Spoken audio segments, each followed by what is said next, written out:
Kia ora koutou, ko Madeleine Armstrong Wilcox toku ingoa. I'm the head of programs here at the Neurodiversity in Education Project, and I'm so glad you're joining us for this short course, Spotlight on Strengths. Taking a strengths-based approach for our neurodivergent learners in a neuro-inclusive classroom, in a neuro-inclusive school, is going to benefit everyone. It is such an easy thing to do once you start getting into it. And this course is going to guide you through thinking about what are strengths and how do we find them out if we're not sure about them, and actually, how do we teach with strengths? So we're going to talk through some really practical strategies at every point and guide you towards you making your own plan for your own practice for building strengths more fully through everything that you do. Welcome and thank you for joining us. So just to set the scene, what are we talking about when we are talking about strengths? As teachers, it's so easy to spot those academic strengths. This child's good at reading. This child's really good at maths. Sometimes they can be harder to spot because, we do have to actually teach to a higher level if we expect to see higher level achievement in those academic areas. If we only focus on those academic achievements as strengths, we're going to miss a whole lot of other really important stuff. So let's dig a little bit deeper. We can also think about strengths as those frills around the edges things, those extracurricular or cross-curricular strengths like strengths in music or art or dance or drama or sport, those things that are a little on the edge of our regular classroom practice, especially if we're taking a really strong focus on literacy and numeracy. We might miss those after-school activities that kids do that they're really passionate about and have strengths in.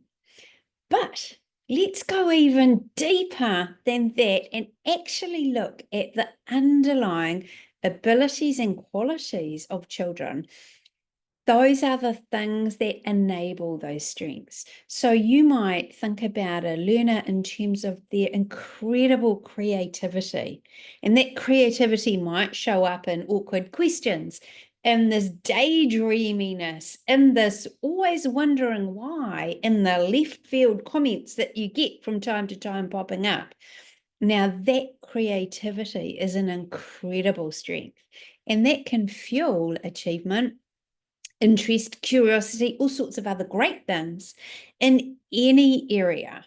And that's the kind of strength we really want to be looking for and digging into. Equally so for personal qualities, having a great sense of fairness and justice as a personal quality can be the quality that underlies a whole lot of other things going on. So we need to look really hard for those. We're going to give you some tips and tricks for ways to look for those abilities and qualities when they aren't always obvious to us as teachers.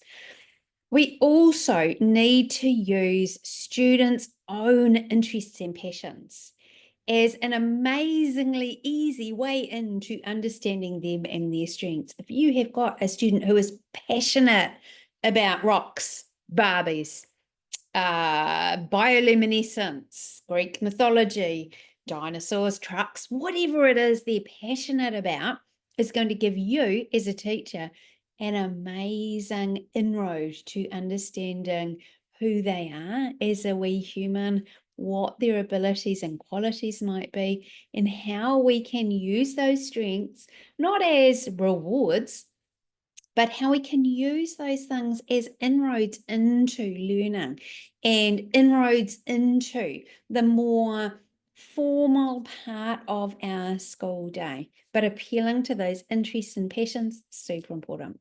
So that's just setting the scene a little bit. And now is a great time to have a little bit of a sales pitch about why working with strengths is so very important for our neurodivergent kids. And there's so many reasons that it's important. It comes down to children who are curious and interested are going to try harder. They are going to attend to their learning and their thinking and their doing intuitively without you nudging them along all the time. So they're more engaged in what they're doing.